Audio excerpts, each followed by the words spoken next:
Avant de démarrer cet épisode, je vous rappelle que pour montrer votre soutien au podcast, il vous suffit de vous y abonner via votre plateforme d'écoute préférée. Vous pouvez également nous laisser 5 étoiles et rejoindre Slice sur ses pages LinkedIn et Facebook. Bonjour à tous et bienvenue sur Slice, le podcast qui vous parle de l'entrepreneuriat. J'ai la chance d'être entourée quotidiennement par des gens tout à fait fascinants. Des hommes et des femmes, des entrepreneurs, des chefs d'entreprise qui se sont lancés avec la conviction d'avoir la bonne idée, la motivation, l'envie d'innover qui mèneront leurs entreprises et leurs équipes sur le chemin du succès. L'important c'est le voyage, semble-t-il, alors ce chemin, il m'intéresse beaucoup. Le résultat de ma curiosité, le voici, c'est Slice, le podcast. On parlera ici de réussite et d'échecs, d'innovation, d'industrie, de création et de reprise d'entreprise, et au final, de la vie, tout simplement. Bonne écoute.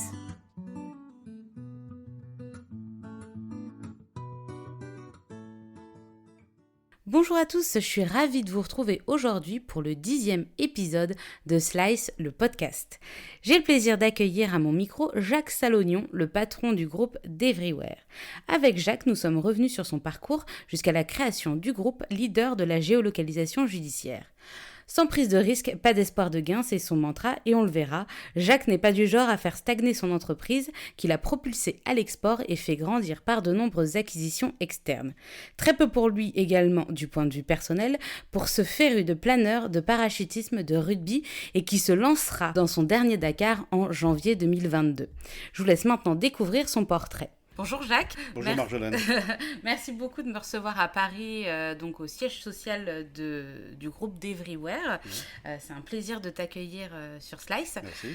Comme tu le sais, on en a parlé, j'ai une petite phrase traditionnelle, une petite question traditionnelle pour commencer chacune de mes interviews. J'aurais voulu savoir, qu'est-ce que tu voulais faire comme métier quand tu étais petit ? Je voulais faire pilote. Pilote, d'accord. De chasse ou de Pilote de chasse. Pilote de chasse, Ouais, d'accord. absolument. C'est pour ça que tu es rentré... C'est pour ça que je me suis engagé dans l'armée de l'air D'accord. quand j'avais 16 ans. Ah oui, Ouais. donc tu as fait un parcours scolaire... J'ai fait un parcours dans l'études secondaires jusqu'en seconde, je crois. Oui. Et puis j'ai passé un concours pour rentrer dans l'armée de l'air et j'ai été reçu, donc je suis parti dans des écoles militaires. Donc toi tu es de Dijon à la base ? Voilà, j'étais en pension à Dijon à D'accord. l'époque. Je suis originaire de Chalon-sur-Saône, à côté. Oui, à côté, bien oui. sûr. Donc j'étais en pension, mes parents m'avaient mis en pension à l'école Saint-Joseph, chez les frères, et qui est une belle expérience d'ailleurs. J'ai de très bons souvenirs. J'ai encore deux copains que j'ai gardés de cette époque-là. On avait 12-13 ans, je crois, un truc comme ça. Les 400 coups. Donc je me suis engagé dans l'armée de l'air pour être pilote de chasse, ce que je n'ai pas été, mais l'armée de l'air m'a quand même permis d'apprendre à piloter. Donc D'accord. je pilote toujours. Tu pilotais sur quoi ? Enfin, sur quoi ils formaient Alors, à ils m'ont l'époque ? formé sur d'abord des planeurs, ensuite des avions. Et donc, aujourd'hui, je pilote avion, planeur. Oui, j'ai vu en plus que tu avais fait des compétitions internationales. Oui, j'ai fait des compétitions en planeur, ouais, bien sûr. Et je totalise quelque comme 3500 heures de vol à peu près. Ah oui, quand même. Depuis que je vole. Mais c'est pas énormément, hein, c'est pas énorme. Derrière, mais bon. Mais enfin, C'est déjà ça, c'est déjà jamais, bien, surtout en planeur, c'est... j'ai jamais arrêté de faire, Une vraie de passion. pratiquer ce sport, qui est une passion, oui, bien sûr, c'est une passion depuis le début, ouais, depuis que je suis tout petit. D'accord. Et tu es resté combien de temps dans l'armée de l'air ? 7 ans. 7 ans. Et donc j'ai vu que tu avais passé au sein de l'armée de l'air ton bac et ton BTS. Oui, ça, j'ai fait des études. Un BTS, l'équivalent d'un BTS dans l'hyperfréquence, où je travaillais sur des radars, des choses comme ça, donc, en tant que technicien. Tu étais basé où Alors, j'ai été basé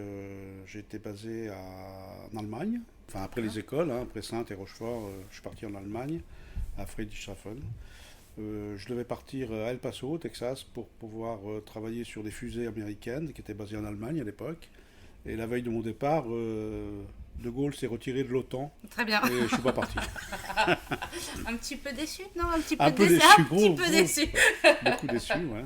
D'accord. Et donc après, j'ai été muté à Taverny, en région parisienne. Oui. C'est là où je suis arrivé en région parisienne. Donc Taverny, c'était le PC de la force de frappe française, l'abri atomique du président de la République, enfin tout ce qu'on veut. Donc voilà, donc j'ai passé 4 ans à Taverny. À Taverny. Ouais. Et pourquoi tu as quitté l'armée de l'air ? Alors pourquoi? D'abord parce que je n'étais pas pilote, je pense. Ça, c'est vraiment la Ouais. première chose, hein. Ensuite, je pense que la hiérarchie militaire, c'était peut-être pas trop mon truc. Et puis, peut-être que j'avais quand même une âme d'entrepreneur déjà. Ah, J'avais envie de faire autre chose, quoi. ouais. Voilà. Et tu as pensé qu'un jour, à cette époque-là, est-ce que tu te rappelles d'avoir pensé qu'un jour tu pourras avoir ta propre entreprise? Non, pas à Ou cette non, c'était époque-là. pas Pas à cette encore. époque-là. Mais je voulais quand même aller dans le privé et puis faire mes preuves dans le privé, quoi. D'accord, donc Voilà. tu quittes l'armée de l'air, tu dis au revoir à tes camarades. Et comment ça se passe quand tu te retrouves en dehors de ce groupe, de cette famille? J'imagine que ça doit faire un petit choc de Oui, c'était revenir un choc, à d'autant la vie plus que civile. j'ai quitté l'armée, j'avais pas de travail. D'accord, t'es Alors parti qu'à l'époque, sans. Oui. c'était. Bon, mais à cette époque-là, c'était quand même dans les années. C'était en 70. Oui, Donc, c'était les 30 Glorieuses quand ouais, même, hein, c'était plus déjà. facile. Donc, il n'y avait pas beaucoup de chômage en France, hein, donc on trouvait facilement du travail. Mais enfin, j'ai quand même quitté son travail. J'ai commencé à vendre des paquets de gâteaux dans la rue, à distribuer des paquets de lessive dans une société de distribution publicitaire, avant de rentrer chez Olivetti comme commercial D'accord. pour vendre des machines à écrire, des machines à calculer, etc. Et au bout de quelques mois, j'étais le deuxième vendeur sur la France. Oui, parce que j'ai vu qu'ils avaient une école de formation Très très justement bonne pour école le. de vente. Ouais. D'accord, Ouais, ils formaient leurs absolument. commerciaux Mm. pour correspondre à ce que la boîte attendait. Exactement. Donc, C'était les meilleures écoles de vente avec Rank Xerox, IBM, quoi, d'accord. en gros. Et donc, t'es resté combien de temps chez Olivetti? Je sais plus exactement, 4 ans au moins, 5 4 ans, ans. ouais, 4-5 ans. Et pourquoi tu décides de partir? Parce que je suis sollicité Ah par oui, un tu es ancien d'Olivetti. débauché. Voilà, je suis débauché par un ancien d'Olivetti qui avait créé société, Jérôme Vier, il s'appelait. Et il avait une société d'informatique, une société de services informatique, et il m'a demandé de venir travailler avec lui, donc je suis allé. J'ai quitté cette société, donc Oui. Cogesi, où j'étais allé. Je suis allé un petit peu dans une société qui s'appelait NCR. Et puis j'ai quitté NCR pour rentrer chez Univac, pareil, parce que j'étais sollicité par des anciens d'Olivetti. Les anciens d'Olivetti, il y en avait partout, hein. Et donc je suis rentré chez Sperry Univac pour vendre des ordinateurs de bureau et puis des petits mainframes.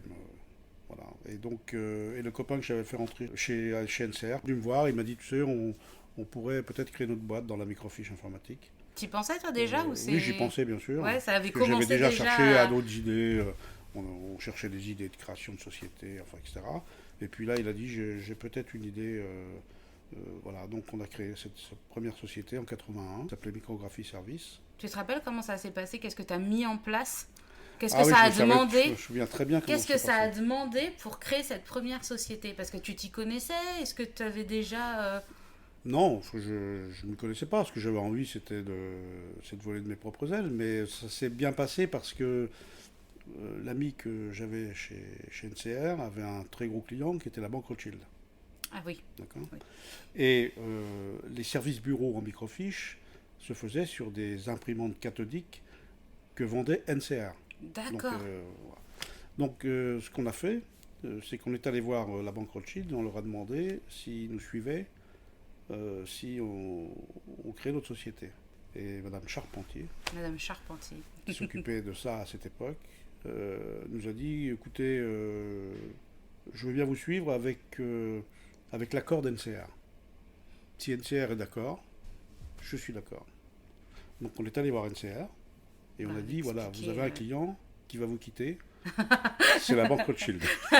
Oui, ça fait un peu. Ça peut surprendre un petit peu, j'imagine. Voilà. Et si vous voulez garder votre client, eh bien, vous allez nous vendre une imprimante cathodique et nous, on va créer notre société, comme ça, vous n'aurez pas tout perdu.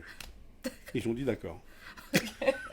Mais c'est bien de Et commencer voilà une comment on a entreprise commencé. avec la banque Rothschild. Voilà. J'ai envie de dire, ça assure un petit peu les Notre arrières. premier client était la banque Rothschild.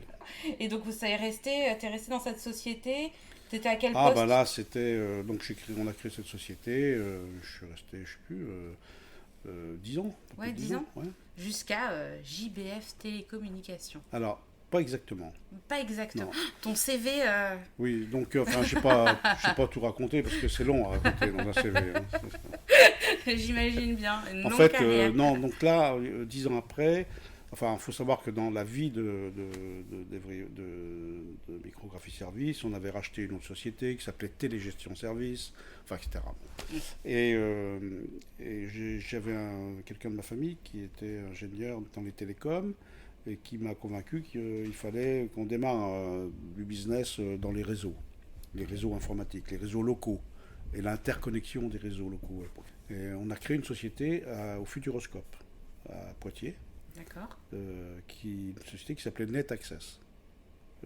Et on a créé JBF Telecom à l'époque comme une holding de NetAccess. D'accord.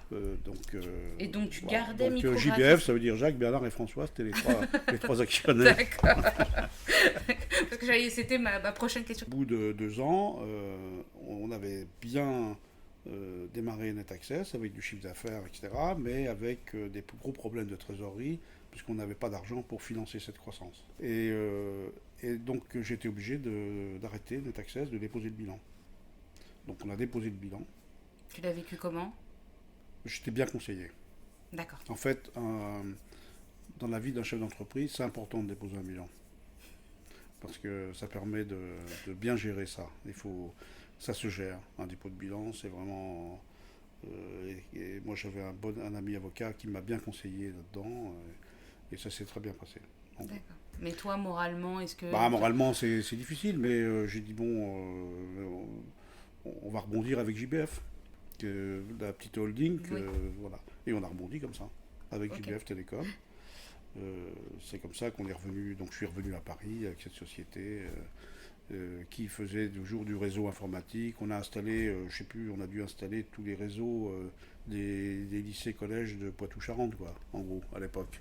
Ah oui. Donc on faisait le câblage, installait les serveurs, enfin, etc. Donc ça marchait bien, parce que les réseaux locaux, c'était vraiment le vent, ça avait le vent en poupe. Hein. Donc ton marché, c'était les collectivités locales. Est-ce que déjà... Tu faisais affaire avec, je sais pas, les services de police ou autre chose de l'administration? Non, c'était vraiment l'éducation. Ouais, vraiment les lycées-collèges qui avaient besoin de développer des réseaux locaux. Et donc on s'est mis sur ce marché. Puis après, le bouche-à-oreille, ça marche. Hein. Donc quand on fait un lycée, on fait un deuxième, un troisième, etc. Etc. Voilà. J'ai vu sur ton CV que tu as JBF Télécommunications. Et en même temps, tu as travaillé comme directeur commercial chez une filiale de BNP Paribas. Voilà, alors ça, c'est effectivement, c'était intéressant parce que dans le cadre du développement de JBF Télécom, on faisait donc du réseau locaux et c'est une société, cette filiale Paribas qui s'appelait SIS, qui était dirigée par un de mes amis, donc Gérard Janin, qui était PDG, qui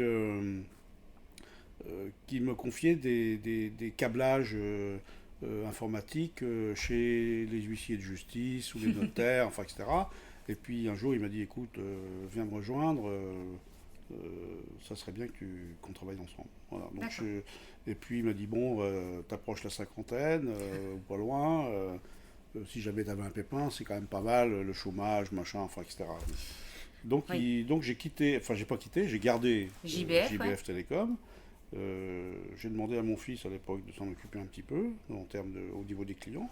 Et puis moi, je suis devenu directeur commercial donc, dans cette société qui était une filiale du groupe BNP de BNP Paribas. Donc c'était l'édition de logiciels donc pour les alors cette société faisait de l'édition de logiciels à la fois pour les notaires et les huissiers de justice. Donc, et justement, toi qui as ces deux expériences, on va arriver à DeVryWare, mais toi qui as ces deux expériences d'avoir ton entreprise et d'être le directeur général, le big boss d'une entreprise mais qui n'est pas à toi. Est-ce qu'il y a une différence? Est-ce que toi tu vois une grosse différence fondamentalement ou pas du tout?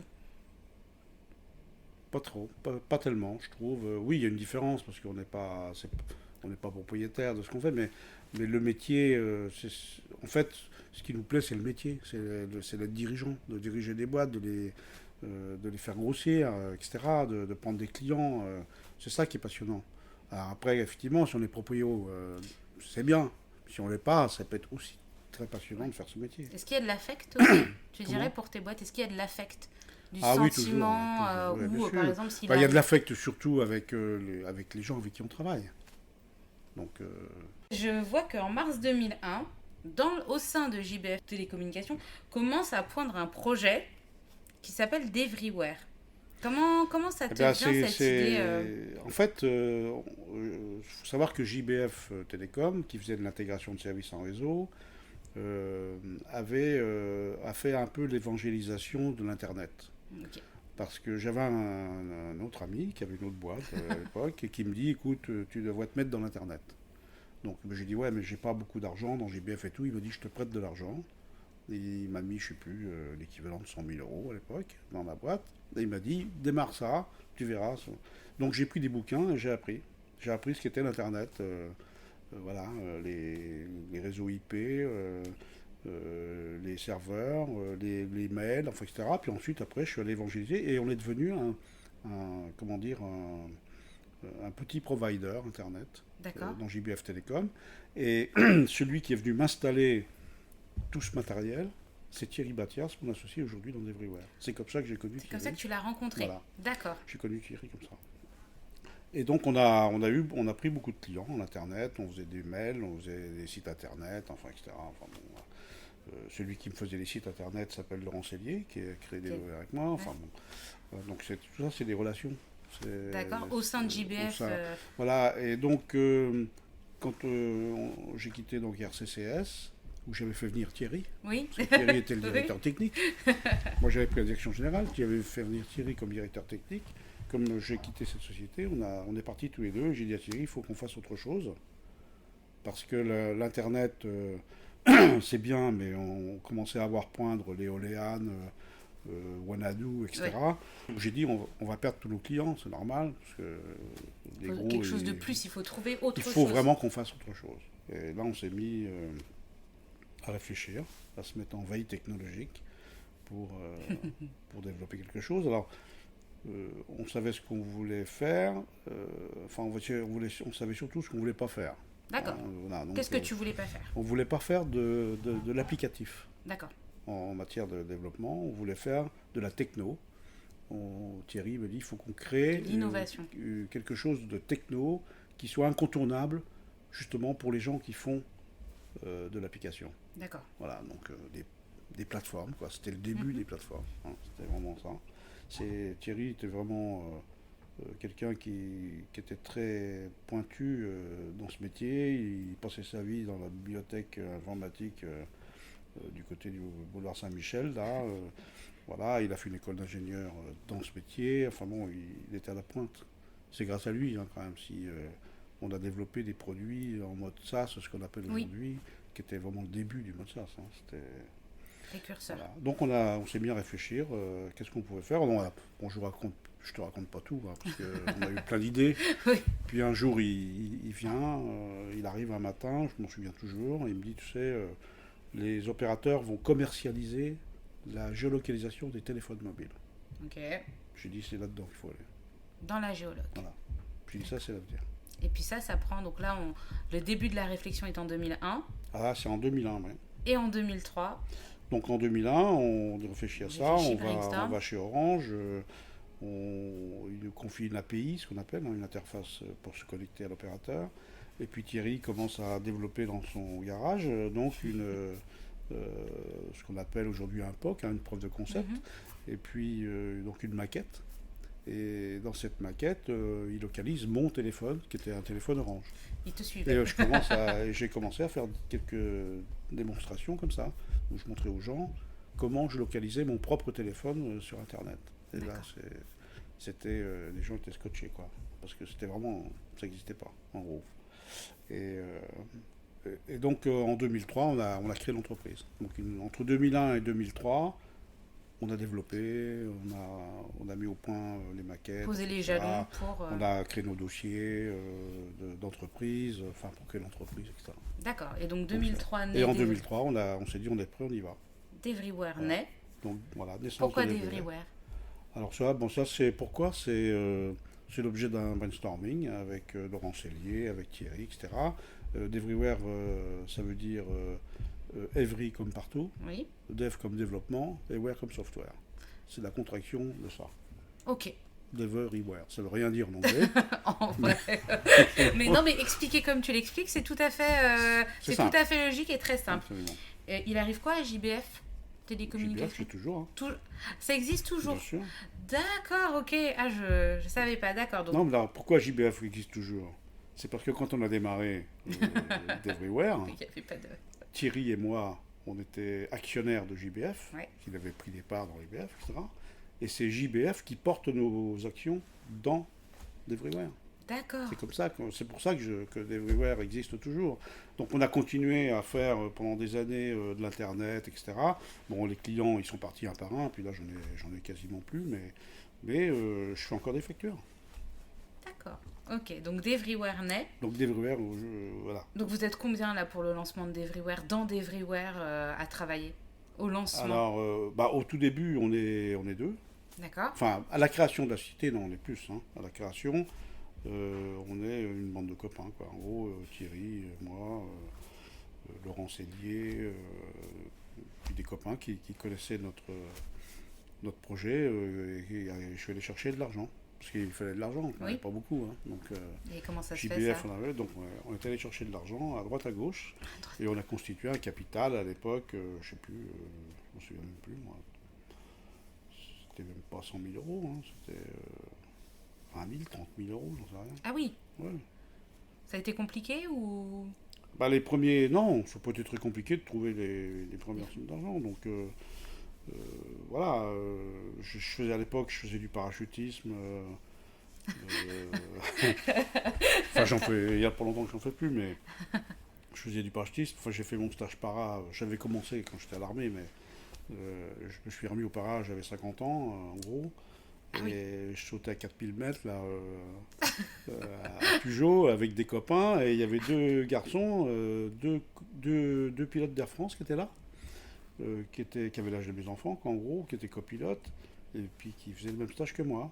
Et voilà, on est devenus assez amis. Donc je leur ai dit, si vous êtes prêt à perdre 5000 francs ou 5000 euros, je ne sais plus, Faites-vous pas si c'était plaisir. encore des francs d'ailleurs. Faut y aller. Je veux bien. Voilà, ils ont dit ok, on est prêt à perdre. Ok. Donc ils sont toujours là. Ils sont toujours là.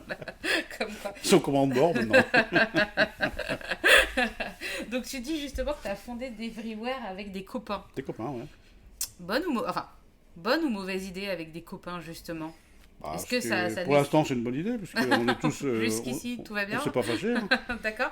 Mais est-ce que néanmoins, tu vois, est-ce que tu as organisé, Oui, mais vous avant. avez quand même pris soin de, quand même bien, j'imagine, mais bien organiser ça, parce que l'amitié, c'est quelque chose. Après, en cas de désaccord, il faut quand même un chef pour chefer et pour prendre les décisions. Oui, bien sûr. Il y a des gens qui avaient créé au début, qui sont partis pour diverses raisons, un petit peu au début, etc. Mais très vite, il fallait chercher de l'argent, parce que évidemment, on a créé avec un capital de départ, dont franchement, je me souviens même plus le montant. Ça devait être encore des francs à l'époque, je crois, en 2003, si mes souvenirs sont bons. Je sais pas, je crois. Non, Non les euros, c'était 2001 déjà, non? Je sais pas. Je m'en rappelle plus. Je vérifierai. J'ai pas de mémoire. Je mettrai une petite note sur... Ok, voilà. Enfin bref, il fallait aller chercher de l'argent. Oui, c'était des euros, je pense. Et donc là, il a fallu que je me trouve de l'argent, quoi, pour pouvoir continuer. Parce que c'est quand même assez gourmand, hein, de créer une boîte en trésor.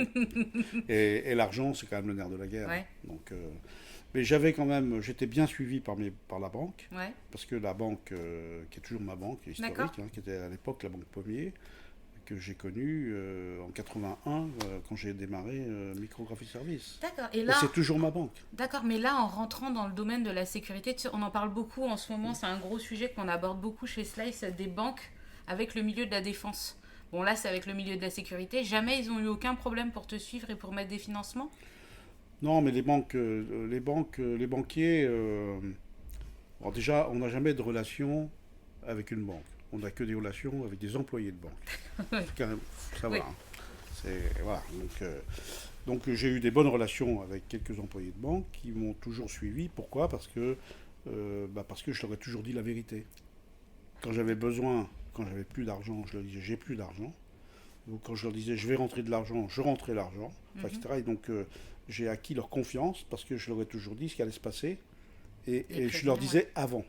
Ah oui, voilà. Il ne faut pas les mettre au pied du mur, hein, les banquiers. Au Hein, fait. parce qu'ils ont genre horreur de ça. Hein, donc, et moyennant quoi, ils m'ont toujours suivi dans mes affaires. même quand j'étais en difficulté. Donc c'est la banque Pommier. Oui, à l'époque c'était la banque Pommier. Ça n'existe plus. Hein, Ah d'accord. parce que c'était racheté et racheté. Maintenant c'est le crédit coopératif. Crédit coopératif, Voilà. d'accord. Donc tu crées d'Everywhere, donc on est en mars 2003. Est-ce qu'il y a quelque chose que tu découvres dans le métier de chef d'entreprise à ce moment-là?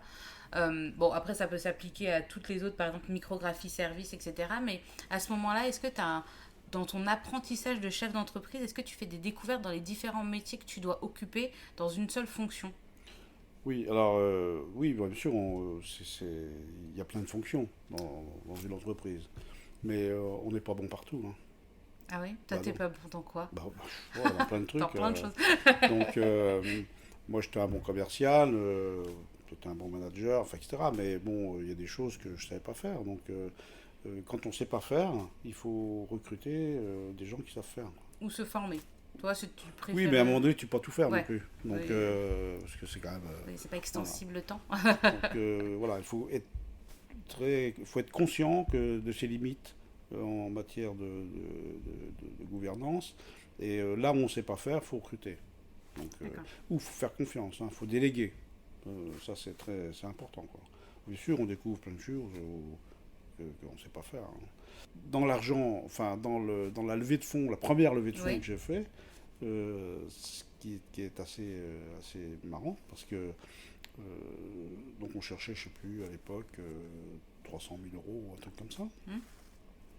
Donc depuis Micrographie Service, j'ai un conseil juridique qui est le cabinet CGA, enfin Simone Goss, D'accord.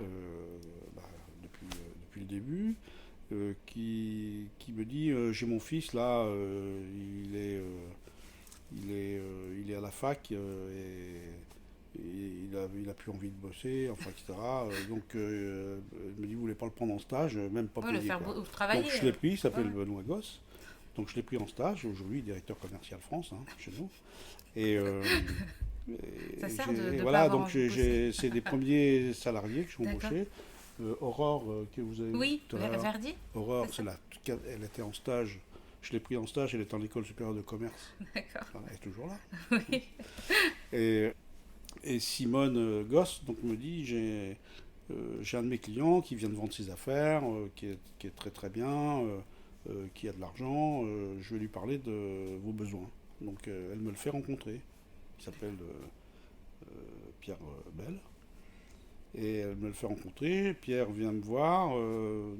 Tu sais, je lui donne un dossier comme ça. On passe 3 heures ensemble. Je lui explique, Le projet. je lui explique tout le projet. Je lui dis que je cherchais, je sais plus, 200 000 euros ou 100 000 euros. Enfin, je me souviens plus très bien. Enfin, bref, une somme La quand même toute pas première négligeable à levée de fonds, l'époque. bien Hein. sûr, oui, pour Voilà. enclencher. Et on se quitte. Il appelle Simone et il lui dit je vais les mettre, l'argent. Il avait même pas lu le dossier. Hein. Non, mais c'est aussi le contact humain. Voilà. Tu lui as Il dit expliqué. je vais les mettre. Et c'est devenu c'est le plus gros actionnaire aujourd'hui de De Devryware. Devriva, ouais. D'accord. Et il a mis beaucoup d'argent. Après, il en a remis et tout ça. Hein. Il est convaincu. Complètement, ouais. Et donc d'Everywhere, donc comme on l'a dit, se lance. Et vous vous lancez, qu'est-ce que vous sortez en premier et qu'est-ce que vous adressez Alors, bah, comme marché en premier? C'est de donc c'est la Alors, géolocalisation en temps réel. C'est le comment ça s'appelle, l'activité, le savoir-faire de Devriware. Comment tu gagnes tes premiers clients? Comment tu lances sa solution? Tu l'as testée pendant 2 ans avant de lancer. Bah, enfin, voilà, on a fait des business plans, etc. Et pour moi, le marché de la géolocalisation des téléphones mobiles, c'était surtout dans le monde du transport. D'accord. Parce qu'à l'époque, les transporteurs commençaient à mettre des systèmes embarqués de type GPS dans les camions pour suivre les véhicules. Ça coûtait très cher. Et je me suis dit, plutôt que de mettre des systèmes qui coûtent cher dans les camions, autant localiser le téléphone du chauffeur. C'est pareil. Oui, c'est plus. Oui. Et donc mon marché, c'était ça. D'abord, c'était dans le C'était transport. ça, absolument. Donc D'accord. on a pris des premiers clients dans le transport. Ok. Et puis un jour, j'ai fait une démonstration, je faisais une démonstration à mon fils et son meilleur ami qui était là, son ami d'enfance. Lui, il était lieutenant de police à la BRB de Versailles, à la D'accord. brigade de répression du banditisme à Versailles. Oui. Quand il a vu ça, Le lendemain, j'étais à Versailles, à la SRPJ de Versailles, Pour faire une petite pour faire une démonstration. petite démonstration. Et Voilà. maintenant, j'ai lu sur le site internet de Everywhere il y a 2500 services de police qui utilisent d'Everywhere et vos solutions, etc. Donc en gros, pour décrire un peu la technologie appliquée aux services de police, à quoi ça sert? Qu'est-ce que vous Ça fournissez? sert à localiser les cibles sur lesquelles les policiers ou les gendarmes mènent des enquêtes. D'accord. Ok. Et donc ça, c'est la solution d'Everylock, Oui, c'est ça. c'est ça? Tout à fait. Et d'Everylife. C'est la même chose, sauf que c'est sur un portable. C'est accessible à tous les officiers de police qui veulent télécharger l'application, avec évidemment des codes d'accès à eux, qui sont les mêmes que sur leur ordinateur. Et ça leur permet, cette solution d'Everylight, de faire des filatures, plein de choses, quoi. Et donc j'ai vu aussi qu'il y avait aussi de la traitement des données, des informations pour les enquêtes, notamment dans le cadre d'Evry Analytics, tout ce qui concerne la téléphonie ou les investigations. Ça, c'est automatisé? Dans le monde de l'enquête, la data devient primordiale. Avant, les policiers qui faisaient des enquêtes, ils planquaient pendant des heures, dans leur bagnole. Ils allaient chercher des choses. Aujourd'hui, le numérique est tellement important, c'est que les moyens de traiter ces données deviennent très importants dans le monde des enquêtes. Donc voilà, Puis il y en a tellement. Donc on collecte de l'information, que ce soit de la géolocalisation, des factures détaillées de téléphones mobiles données par les opérateurs, que ce soit des rapports de garde à vue, tout ce qu'on veut.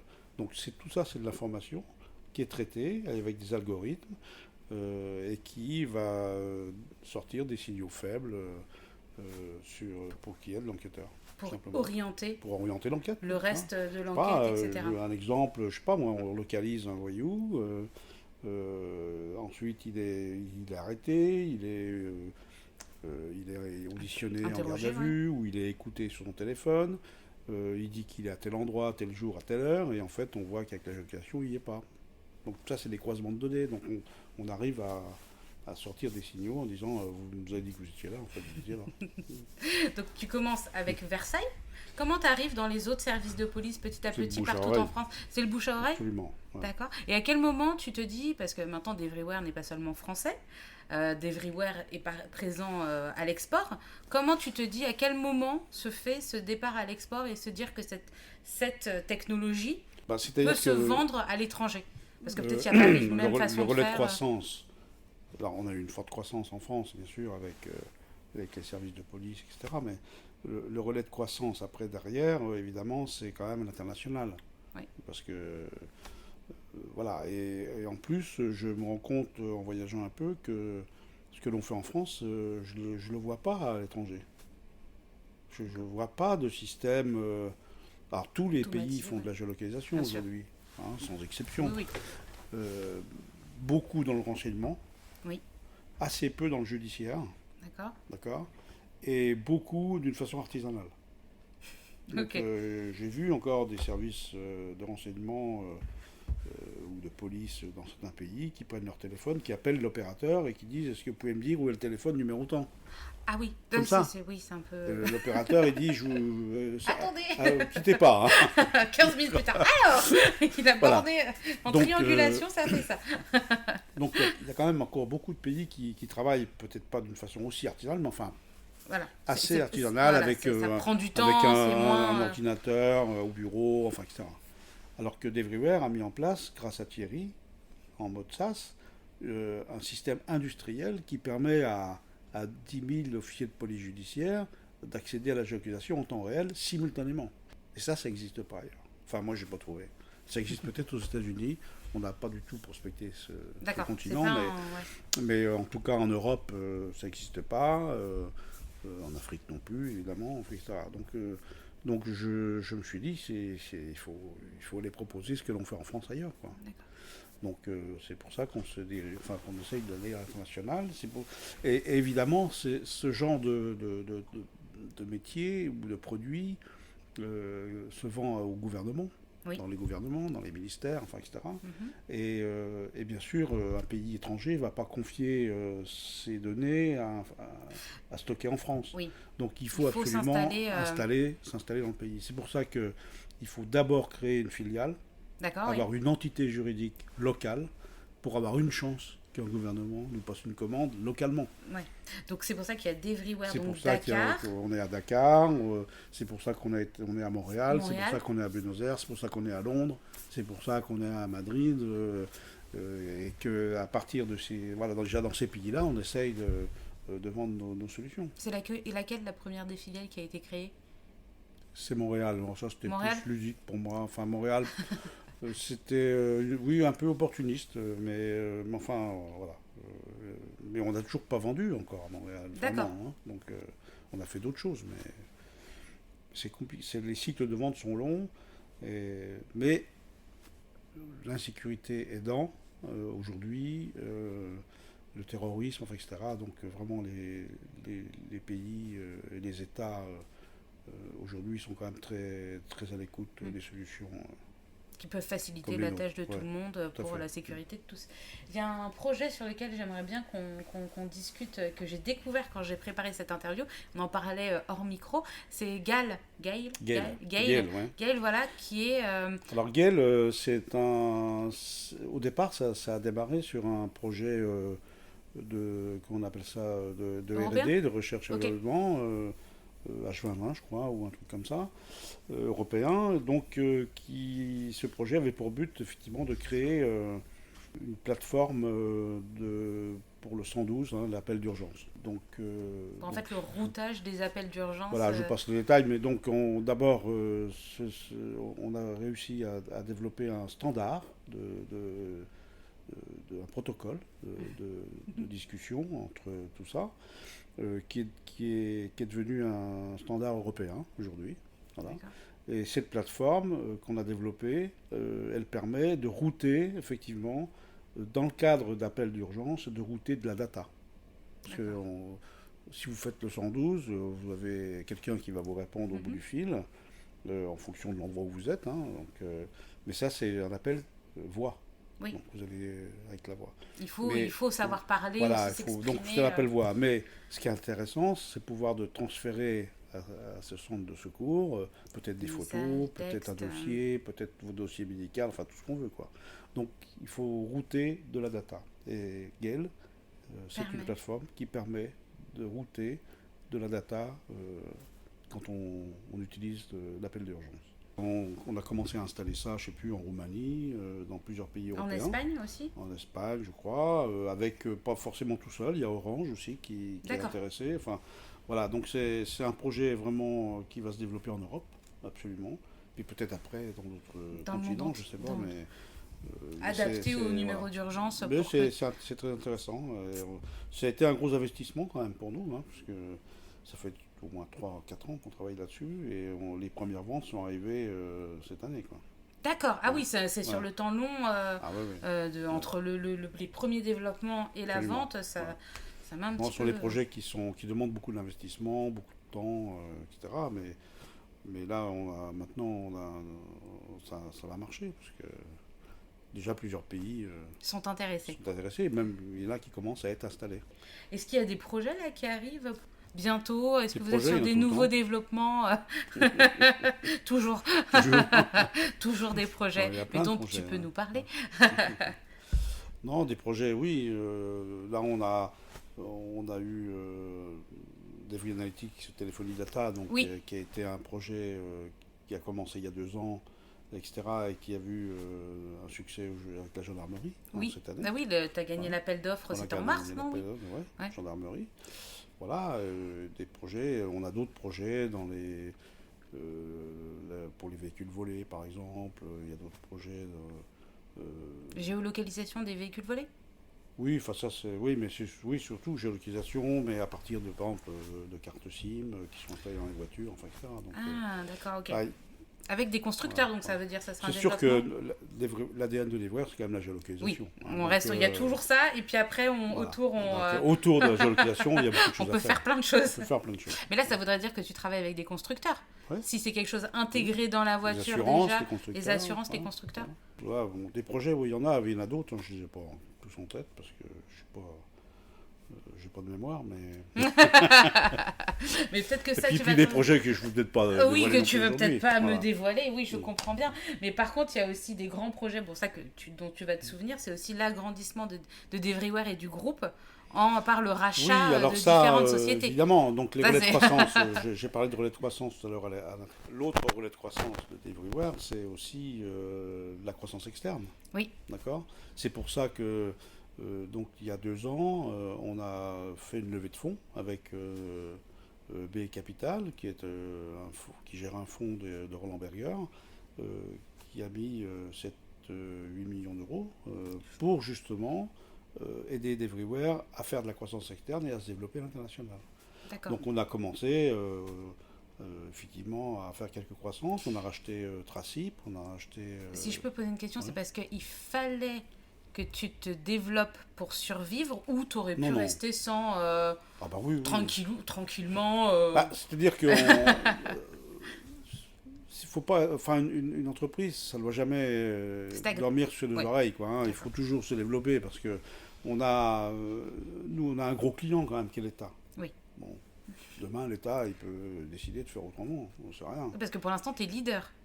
Oui, dans la géologue des téléphones mobiles, on est tout seul, donc.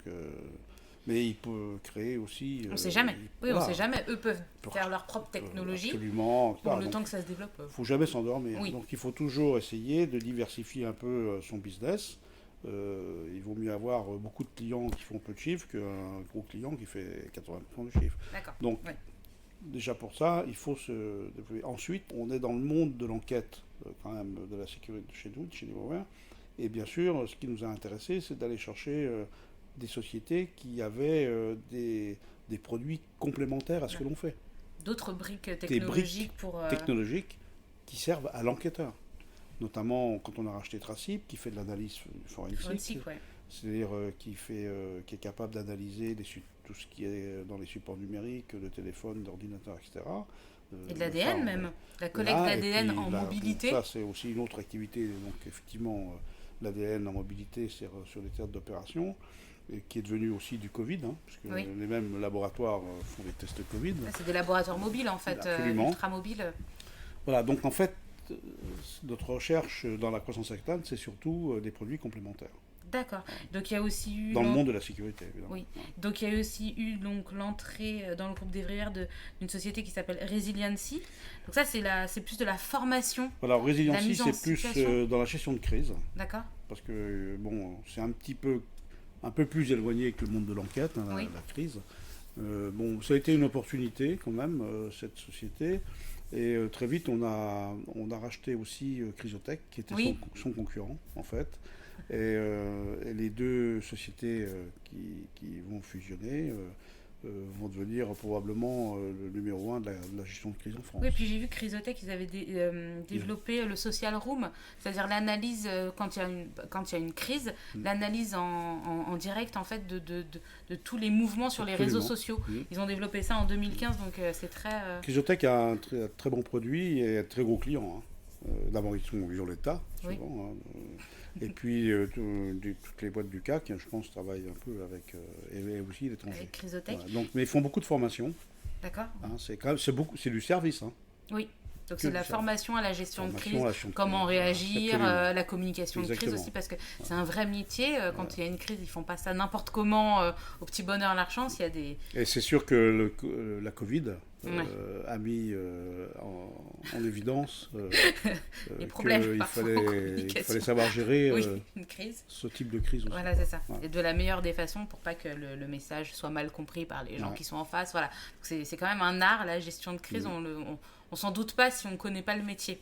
Et donc, il y a aussi Oak Branch qui a intégré le groupe. Voilà, alors Oak Branch, c'est une société qui est vraiment dans l'intelligence artificielle. C'est de l'analyse...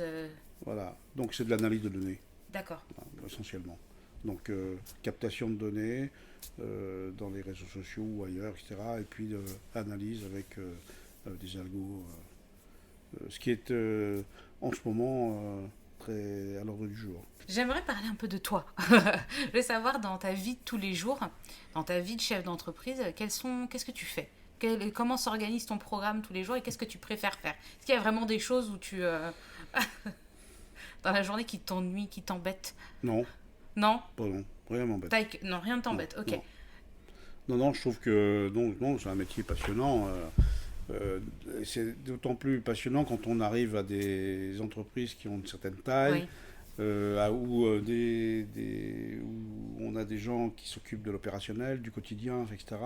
Et où aujourd'hui, moi, je m'occupe plus justement des croissances externes, des finances, enfin là, des sujets euh, stratégiques d'accord, oui. pour Plus en l'entreprise. hauteur? Voilà, on est plus en hauteur. Je suis pas les mains dans le cambouis, quoi, en gros. Oui.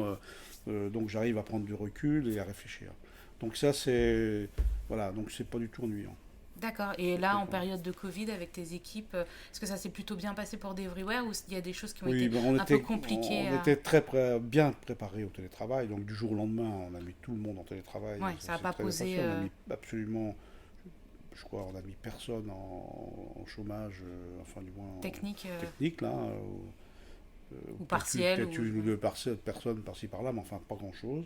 Tout le monde a fait du télétravail. On était bien préparé à ça. Et franchement, on a fait 15% de croissance en 2020 quand même. Ah oui, D'accord. Et oui on c'est est pas en, le cas de tout le monde, quoi. Donc voilà, et oui, en c'est quand même 2021, on est sur la même tendance. dans les mêmes. Ouais. Voilà, donc non, ça se passe très bien. Ça s'est bien passé, ouais. Alors, si on commence à ressentir quand même psychologiquement Ouais. les gens qui en ont marre, qui ont envie de revenir au Laissez-moi bureau. revenir au travail. Voilà. Moi, je suis en bureau tous les jours. Hein. Ouais. Je suis resté vraiment en télétravail, c'est au premier Oui, confinement. je pense que le premier Parce que confinement, là, on a tout le monde, tous, oui, on était tous enfermés à la maison. Plus personne ne bougeait là. On a été bien sérieux, et puis Ah après le deuxième et le troisième, Ah oui. ouais, non mais bon, en même temps, c'était beaucoup plus permissif, on va dire. Voilà, donc la question c'était il y a des choses qui m'ennuient? Non, pas du tout. Ou que tu Non. préfères faire dans ton boulot de chef d'entreprise. Moi, ce que je Vraiment des préfère petits quand même, c'est sujets. les gens. Oui, C'est les salariés. Voilà, ce que je préfère faire, c'est m'occuper, c'est de savoir que tout le monde est content.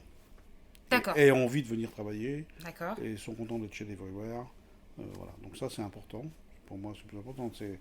Une entreprise, elle ne peut fonctionner qu'avec des salariés contents, Épanoui. épanouis, qui ont envie de venir travailler le matin, etc. Tu fais un C'est peu pour de... ça que j'ai initié il y a quelques années le bien-être au travail. J'ai commencé par ça, j'ai créé une salle de sport en bas, Sympa. avec des coachs qui, avant le Covid, le Covid, qui venaient faire des cours dedans, enfin pas de danse, mais de musculation, etc., des massages, enfin plein de choses, hein, où les gens, voilà, Si vous voulez venir travailler chez Everywhere, voilà, les corbeilles de fruits 2 fois par semaine à tous les étages, puis même c'est enfin, plein de agréable, choses. même dans la décoration intérieure des locaux de Ouais. Everywhere, c'est extrêmement agréable. On a envie de Mhm. se déplacer par exemple avec son ordinateur et de se poser. Il y a un Absolument. superbe canapé là Ouais. qui a l'air tout moelleux. On a envie de se poser. Enfin, c'est très agréable. Les bureaux sont très agréables. Ça donne envie de travailler. Tu participes un peu au recrutement? Oui, bien sûr. Ouais. Ouais. Enfin, Tu, le recrutement d'un enfin, oui, haut d'un niveau, certain quoi. niveau, ouais. Je ne reparticipe pas au recrutement d'ingénieurs, enfin, etc. D'abord parce que je suis pas compétent pour recruter un D'accord. ingénieur, technicien. Non, mais un pour bon sentir ingénieur, peut-être l'état d'esprit de la personne, mais est-ce qu'elle va en correspondre général, enfin, les cadres supérieurs, etc. Oui, je les vois tous, ouais. Ah, donc, avant de... pour donner mon impression, ça c'est. pour les ressentir aussi, voir si ça Absolument. va coller, parce que peut-être Exactement. après, c'est pas...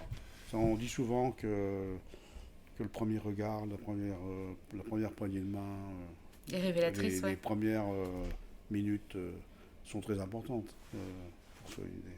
D'accord, Mais après, on oublie. Hein. d'accord. Puis un jour, ça revient. On se dit, ah bah oui, faites. Je m'étais pas trompé. J'avais senti la chose arriver. Ouais. D'accord. Est-ce que, parce que d'Everywhere, donc 2003 jusqu'à 2020, on en est à 17 ans, Ouais, 17 18 ans. 18 ans d'existence. Est-ce qu'il y a des moments où tu as eu peur pour d'Everywhere? Non, Tu t'es dit là, jamais? jamais. Et dans ta carrière, De toute façon, peut-être j'ai pour jamais eu tes peur. autres entreprises? Ah voilà. Non?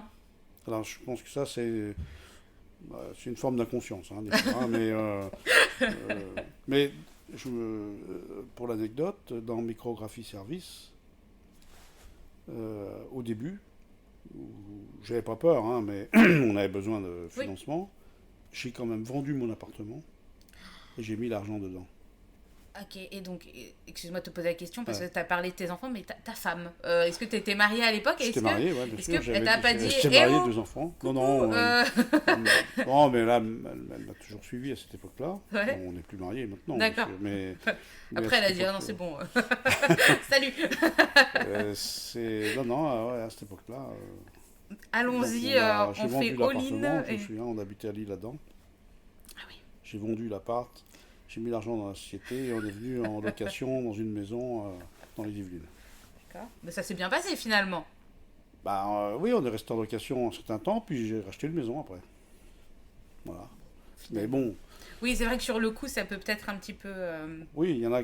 Voilà. De toute façon, je dis souvent, sans prise de risque, Oui. il n'y a pas d'espoir de gain.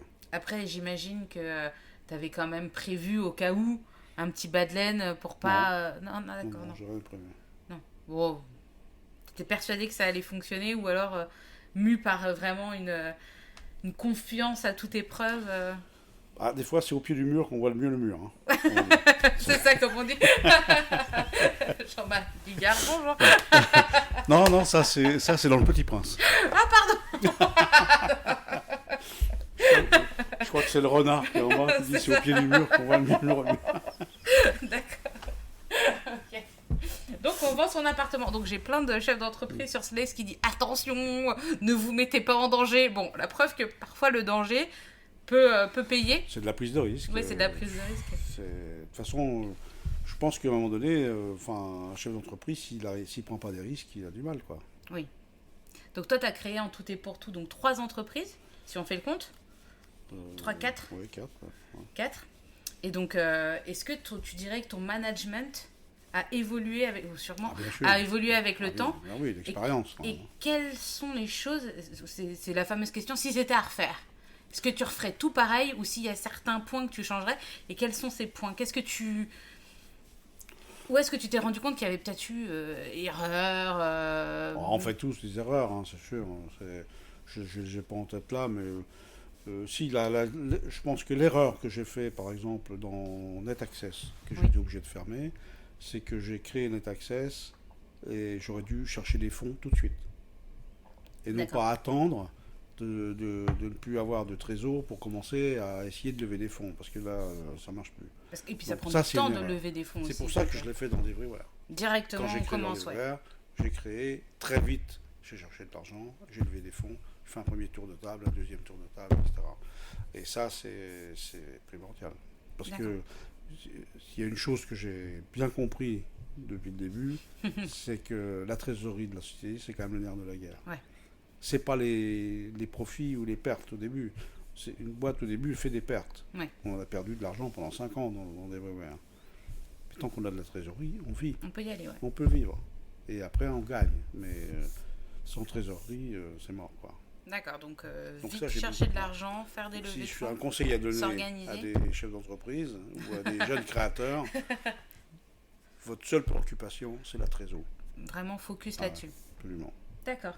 On va parler de tes hobbies. Tu as parlé du planeur il y a en tout début d'épisode. Ouais. J'ai vu aussi que tu étais membre du club business du Stade français Paris. Ah, oui. Parlons de tes passions un petit peu, parce qu'à côté, Ah il n'y a pas que le travail. Le rugby. Il n'y a pas que le travail. Oui, c'est vrai que je suis un passionné de rugby, mais parce que j'ai joué au rugby pendant mes 7 ans d'armée, je crois que j'ai joué au rugby. D'accord. Je suis un passionné de rugby. Et par ailleurs, je trouve que emmener ses clients Oui. ou ses prospects de voir un match de rugby, ça crée des liens, quoi. Vraiment. Ouais. Ah bah, Donc j'ai fait ça depuis longtemps. D'accord. Depuis longtemps, dès que j'ai pu, je louais une table, par exemple, au Stade de France pour un match du Tour de la Destination où j'emmenais 5, 6 clients. Ça, c'est Pas bien, beaucoup, ça. parce que j'avais pas Oui, beaucoup de oui, moyens. bien sûr. Mais c'est déjà Voilà. Mais pas mal, hein. à l'année dernière, enfin avant le Covid, le dernier match du tournoi Destination, j'avais une loge de 24 personnes au Stade de France. Sympa. Et ça Ah non, mais tout pour le les monde s'en clients, souvient. c'est... Hein. Ah bah... Et donc j'ai pris une loge à Jeanbrun, au Stade Jeanbrun, qui est le stade du Stade français. D'accord. C'est pareil, avant le Covid, on allait...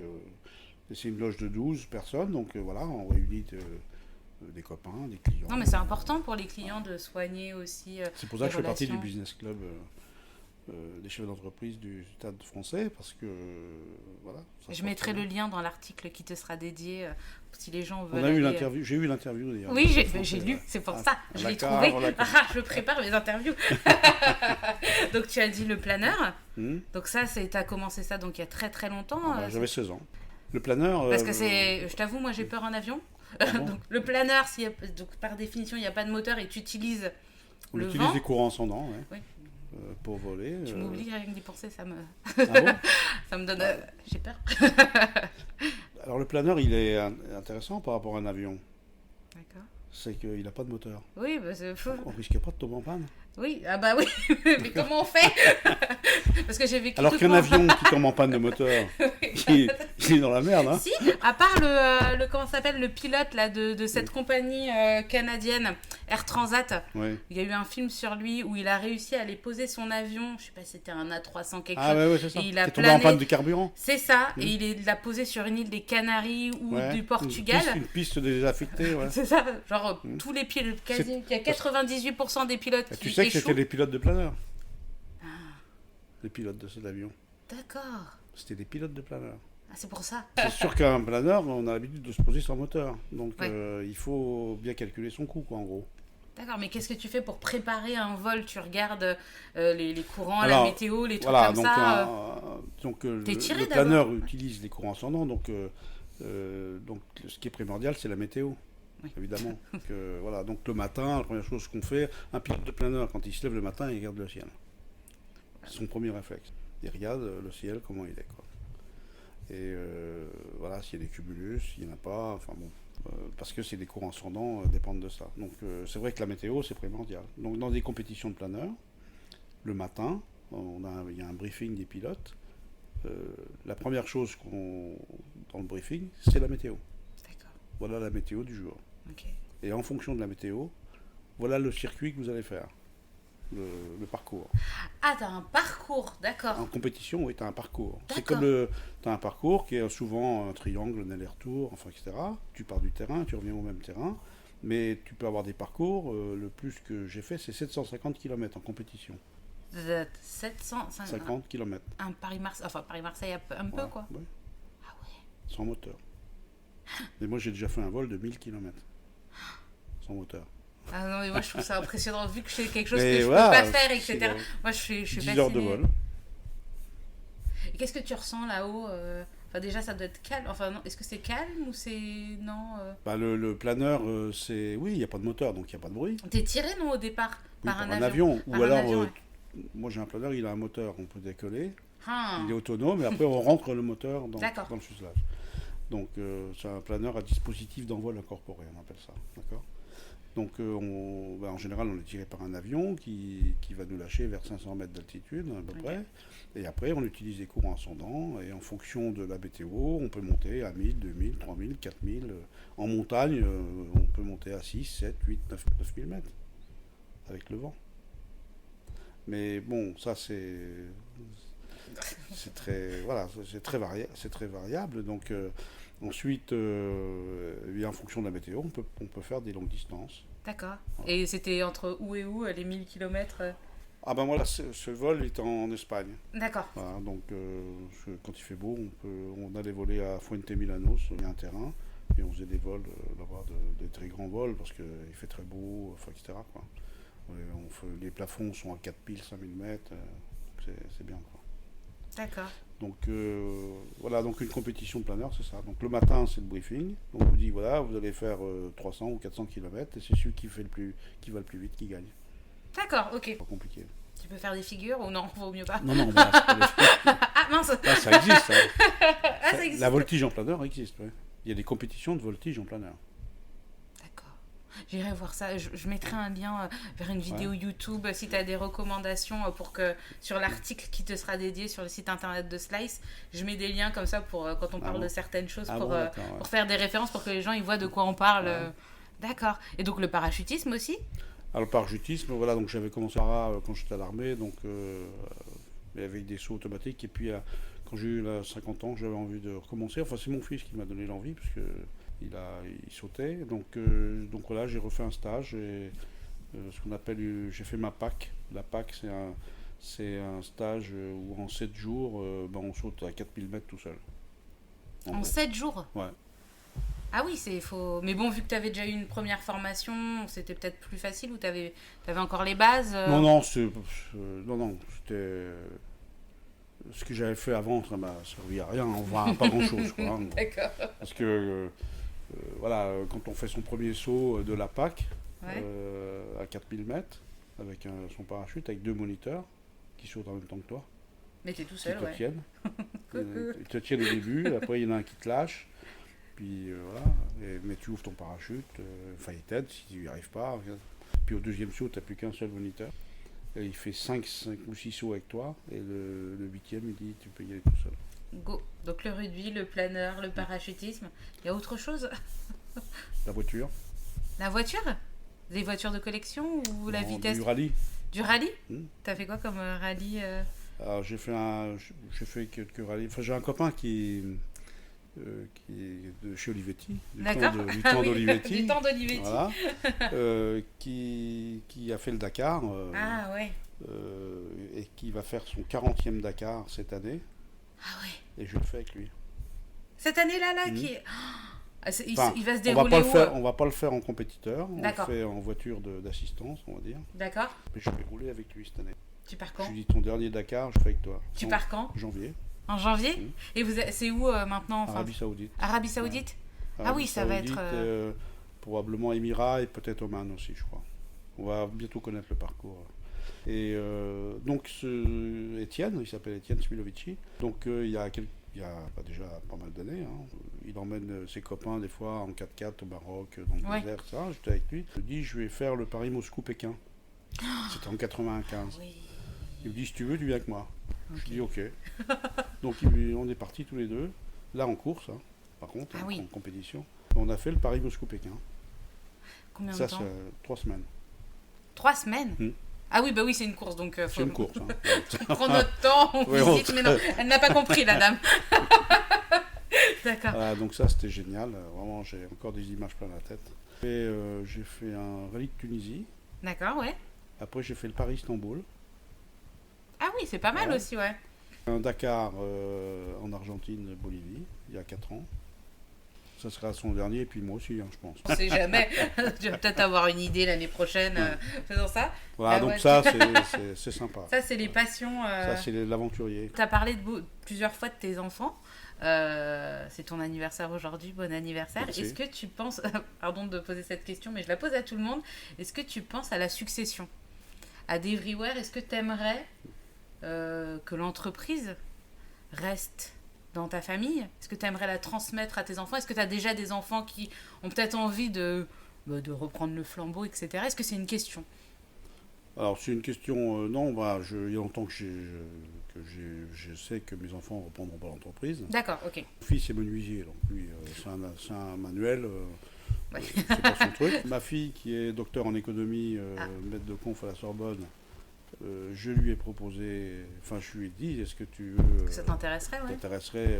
de prendre des postes importants dans la boîte et tout. Elle me dit non. D'accord. Elle aime bien l'enseignement, Okay. elle aime son métier, elle vient travailler un peu avec moi de temps en temps. Mais non, c'est pas son truc non plus. Non. Je crois qu'elle n'a pas l'envie de faire ça. Voilà. D'accord. En revanche, bien sûr, la succession elle est différente. Ils sont actionnaires quand même de l'entreprise. D'accord, ok. Ouais, et puis bon, de toute façon, t'as un cofondateur aussi qui peut, Oui, qui est voilà. peut-être lui. Oui, c'est pas une entreprise familiale quand même. D'accord. Tu vois, c'est pas. C'est une entreprise avec un pack d'actionnaires un peu diversifié, etc. Donc la succession, elle peut être faite par d'autres, hein, Oui. que D'accord. par mes enfants. Ok, je pense qu'on a fait le tour. Est-ce qu'il y a des sujets que j'ai pas abordés selon toi et sur lesquels tu aimerais insister, des choses importantes avant de passer à la dernière question? Est-ce que tu as des conseils? Est-ce qu'il y a des sujets que... Ouais.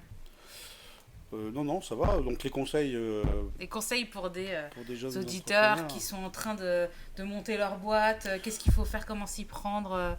Bah, déjà, il faut avoir une bonne idée. C'est la base, oui. C'est la base. J'ai une idée un peu pourrie, on va voir. Je pense que la base, c'est avoir une bonne idée, c'est avoir le goût du risque quand même. Ouais. Parce que si on n'a pas le goût du risque, ça va être compliqué. Ensuite, quand on a l'idée, c'est de faire un beau business plan quand même. Parce que c'est quand même le business plan.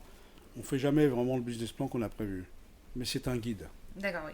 Ça pose les bases dans la tête. Exactement. Et ensuite, après, on évolue autour C'est un guide. Après, on peut, voilà, on peut aller un peu à droite, oui, à faire gauche, des en fonction aménagements, voilà. des opportunités, etc. Mais le business plan est quand même hyper important. On ne se lance pas comme ça dans le vague.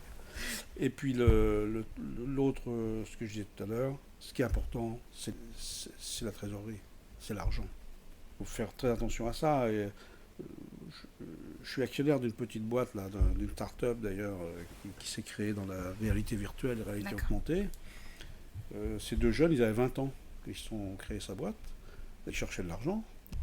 Ils avaient un produit super, je trouve, et ils ont failli vendre 40% de leur boîte pour pas grand-chose, quoi. Ouais. Et je leur ai dit, il faut pas faire ça. Si vous faites ça, votre boîte, vous allez la perdre. Je leur ai dit, moi, je mets de l'argent. Je ne sais plus à l'époque, j'ai dit, je mets 15 000 euros. D'accord. Et j'ai dit, vous allez faire le tour de la famille et chercher de l'argent. Après, je leur ai présenté, comment on appelle ça, un club de business angel. Oui.